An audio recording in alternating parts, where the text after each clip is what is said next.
MRA എന്ന് കേൾക്കല്ലോ. ഈ MRന്റെ full form എന്താ? മണ്ണിൽ ജയരോത്ത് അബ്ദുള്ള.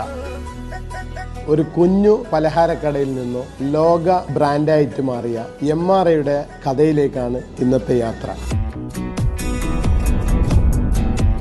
അന്ന് കുഞ്ഞുമുതക്കാനെ നമുക്ക് പേടിയും ഇഷ്ടവും. 1965 എനിക്ക് തുടങ്ങിയതാണ്. അന്ന് നമ്മളെ പ്രൊഡക്റ്റ് എന്തായിരുന്നു?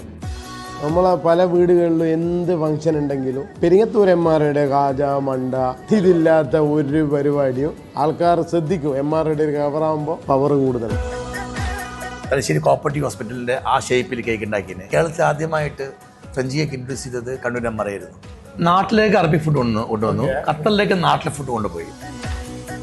ഒരു പ്രൊഡക്റ്റ് കണ്ട് ഒന്ന് സ്മെല് ചെയ്ത് ടച്ച് ചെയ്ത് കഴിഞ്ഞാൽ അതിന്റെ ക്വാളിറ്റി പറയാം. ഇക്ക സ്വന്തമായിട്ട് ഇക്ക ഉണ്ടാക്കലും ഫുഡ്. ഈഗോ നമ്മൾ വർക്കൗട്ട് ചെയ്താൽ പരാജയം. എനിക്ക് എല്ലാ സാധനവും ഇവിടുന്ന് വാങ്ങിക്കോ, പിന്നെ പൈസ തന്നാൽ മതി, വേണ്ടുന്നെല്ലാം വാങ്ങിക്കുവാ. ഇപ്പം ഉണ്ടാക്കുന്ന ഒരുപാട് ഐറ്റങ്ങൾ ഉണ്ടല്ലോ, അത് നിങ്ങൾ ഉണ്ടാക്കുന്ന ടേസ്റ്റിലേക്ക് വന്നിക്കില്ല എന്നുള്ളൊരു തോന്നലുണ്ടായില്ല. ടൈം കഴിഞ്ഞ സാധനം നമുക്ക് ഉപയോഗിക്കാൻ പറ്റൂലല്ലോ. അത് ആ സംഭവങ്ങൾ നമ്മൾ എന്താ ചെയ്യുന്നത്? നമ്മൾ മാത്രം വിചാരിച്ചാലൊന്നും ഒരു ഷോപ്പ് സക്സസ് ആയിട്ട് കൊണ്ടുപോകാൻ പറ്റില്ല. ഈ ഒരു സ്ഥാപനം നിങ്ങൾ തുടക്കത്തിൽ തന്നെ MRA തന്നെയാണോ ഇതിൻ്റെ പേര്?